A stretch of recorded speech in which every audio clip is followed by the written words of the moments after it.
Hello, bienvenue dans cette nouvelle vidéo. Aujourd'hui, je t'aide à choisir ta première machine à coudre. C'est parti!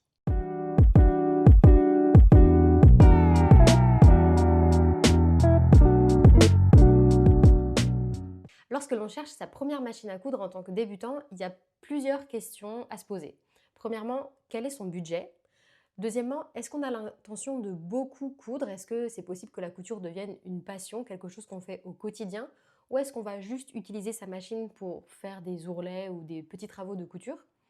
Et troisièmement, on a des critères, des préférences personnelles en termes de machine à coudre. Par exemple, si vous avez déjà utilisé une machine, est-ce que vous avez pris des habitudes sur cette machine à coudre que vous souhaitez conserver? Ou si vous n'en avez jamais utilisé, je vais pouvoir vous donner mes conseils, mon ressenti sur les différents critères qu'on peut rechercher dans une machine à coudre. Alors, qu'est-ce qu'on recherche dans une machine à coudre quand on est débutant?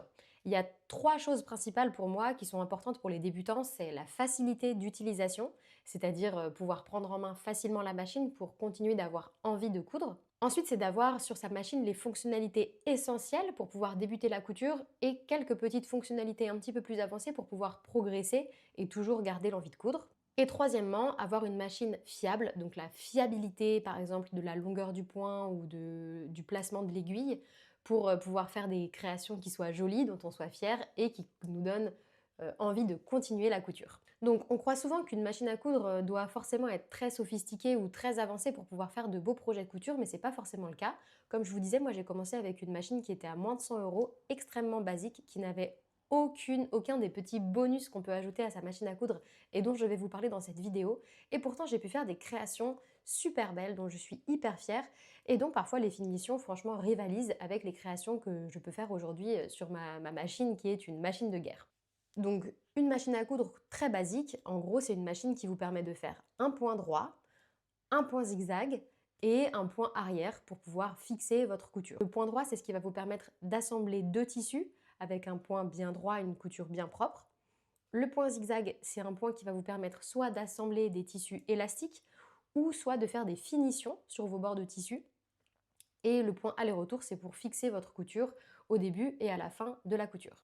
Vous allez voir, absolument toutes les machines à coudre proposent ces trois fonctionnalités, mais tout ce qui est au-delà de ces fonctionnalités-là, pour moi, c'est du bonus dans une machine à coudre. C'est vraiment, ça c'est la base. Et tout le reste, c'est des petites choses qui font plaisir d'avoir, mais qui ne sont pas forcément essentielles pour pouvoir coudre un vêtement. Donc, parmi toutes ces fonctionnalités bonus, moi j'en ai repéré 4 qui faisaient partie de mes critères de recherche quand j'ai choisi d'upgrader ma machine à coudre. Donc, j'ai perçu comme des choses qui manquaient sur ma machine de base de débutant.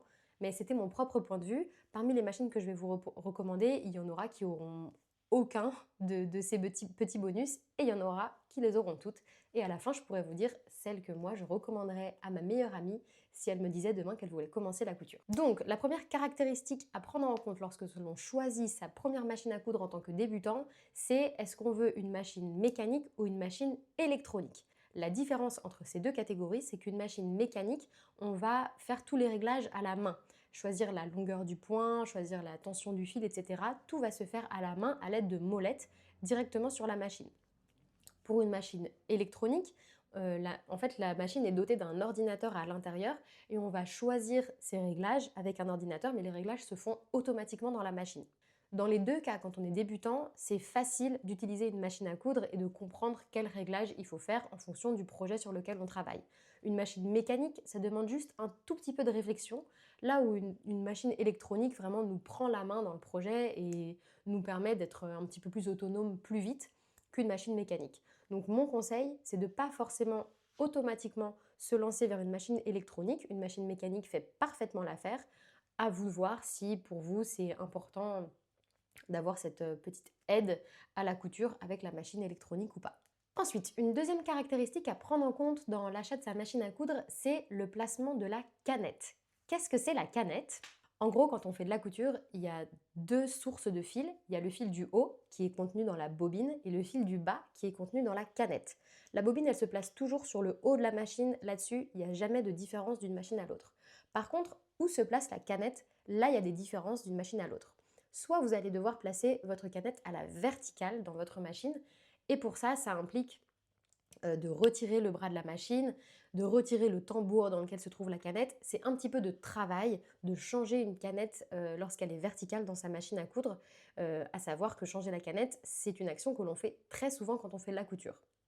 Après, il y a des machines dans lesquelles la canette se pose à l'horizontale. Et souvent, quand la canette se pose à l'horizontale, on la voit et on voit combien de fils il reste dans la canette. Donc ça, c'est super utile. Une canette à l'horizontale est beaucoup plus facile à enlever, à remettre, donc à changer, donc c'est un gain de temps énorme. La canette verticale, c'est une technologie qui est un petit peu plus ancienne et souvent, les machines à coudre qui proposent une canette verticale sont un petit peu moins chères.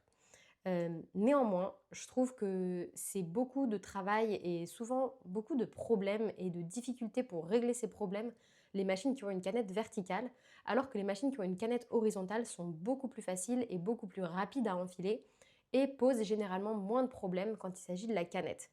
Moi, j'ai commencé avec une machine à canette verticale et une des raisons principales pour lesquelles j'ai eu envie de changer, c'était pour pouvoir avoir une machine à canette horizontale. Donc gardez en tête que ça, c'est une caractéristique qui est, je trouve, assez importante. Et moi, ma recommandation pour un débutant, c'est de se tourner vers une machine à coudre qui a une canette horizontale. Ensuite, la caractéristique suivante à prendre en compte, c'est l'enfilage de l'aiguille. Il y a plusieurs machines à coudre qui proposent un enfile-aiguille automatique, c'est-à-dire un petit mécanisme qui permet de faire passer le fil de la bobine, donc le fil du haut, très facilement dans le chat de l'aiguille, dans le petit trou minuscule qui se trouve dans l'aiguille, pour enfiler l'aiguille. Quand on a ce mécanisme, c'est très facile et très rapide d'enfiler l'aiguille. Quand on ne l'a pas, c'est plus difficile et c'est plus minutieux de faire passer soi-même à la main le fil dans le chat de l'aiguille. Donc, je trouve que c'est pas absolument nécessaire d'avoir un enfile-aiguille automatique. Moi, j'ai commencé sans enfile-aiguille automatique et franchement, ça m'a pas spécialement manqué. Maintenant, si on est une personne qui n'a pas forcément une très bonne vue ou une excellente dextérité avec ses doigts, ça peut être très très gênant de ne pas avoir l'enfile-aiguille automatique. Et pour ces personnes-là, je recommanderais donc de choisir une machine qui a un enfile-aiguille automatique pour gagner beaucoup de temps et être un petit peu moins frustré au moment où on change la bobine, à savoir que c'est ça aussi une action que l'on fait très souvent en couture. Quatrième caractéristique à prendre en compte, est-ce que la vitesse de la machine à coudre va être réglable? Il y a des machines à coudre qui proposent un petit curseur qui permet de régler la vitesse maximum de couture. Donc ça veut dire que quand vous allez appuyer sur le pied presseur de la machine, si vous appuyez au max, la vitesse de couture ne va pas dépasser un certain seuil. Ça, c'est utile surtout pour les débutants qui au début ont plutôt tendance et intérêt à coudre plus lentement pour être plus précis et ne pas avoir peur de la couture. Donc avoir ce système de réglage, c'est une sécurité supplémentaire. Maintenant, sur les machines qui n'ont pas de molette de réglage de la vitesse, on peut toujours régler la vitesse avec l'intensité avec laquelle on appuie sur le pied presseur. Donc c'est avec son pied que l'on va gérer la vitesse. Si vous appuyez à fond sur la pédale, ça va coudre à fond. Et si vous appuyez doucement sur la pédale, ça va coudre doucement. Donc il faut gérer avec son pied la vitesse. C'est un coup à prendre, voilà, c'est une habitude à prendre.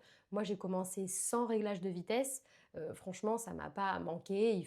Voilà, j'appuyais très subtilement avec mon orteil pour avancer un tout petit peu plus vite la couture. Voilà, c'est une habitude à prendre. Franchement, c'est pas très gênant de ne pas l'avoir. Par contre, l'avoir, c'est vraiment, je trouve un avantage quand même assez énorme. Moi, j'en ai un maintenant de régleur de vitesse sur ma machine à coudre. Franchement, je l'utilise tout le temps. Comme ça, il n'y a pas besoin de réfléchir à quel point on appuie sur la pédale. Donc, il faut en tenir compte. Franchement, si votre machine ne l'a pas, c'est pas grave, vous allez complètement vous en sortir quand même en couture sans régleur de vitesse. Donc voilà, de mon point de vue, on a fait le tour des 4 grandes caractéristiques à prendre en compte lorsque l'on choisit sa machine à coudre. Donc est-ce qu'elle est mécanique ou électronique?